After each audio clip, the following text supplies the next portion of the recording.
The red-whiskered bulbul is a medium-sized bird.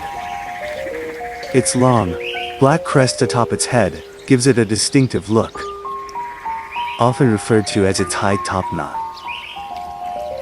The bright red patches behind its eyes are especially striking and add to its beauty. In China, it is mainly distributed in southern regions, where it primarily feeds on tree fruits. Its breeding season runs from April to August, with each clutch producing 2 to 4 eggs.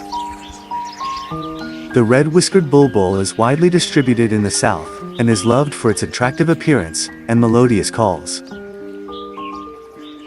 It is also a highly popular cage bird among bird enthusiasts.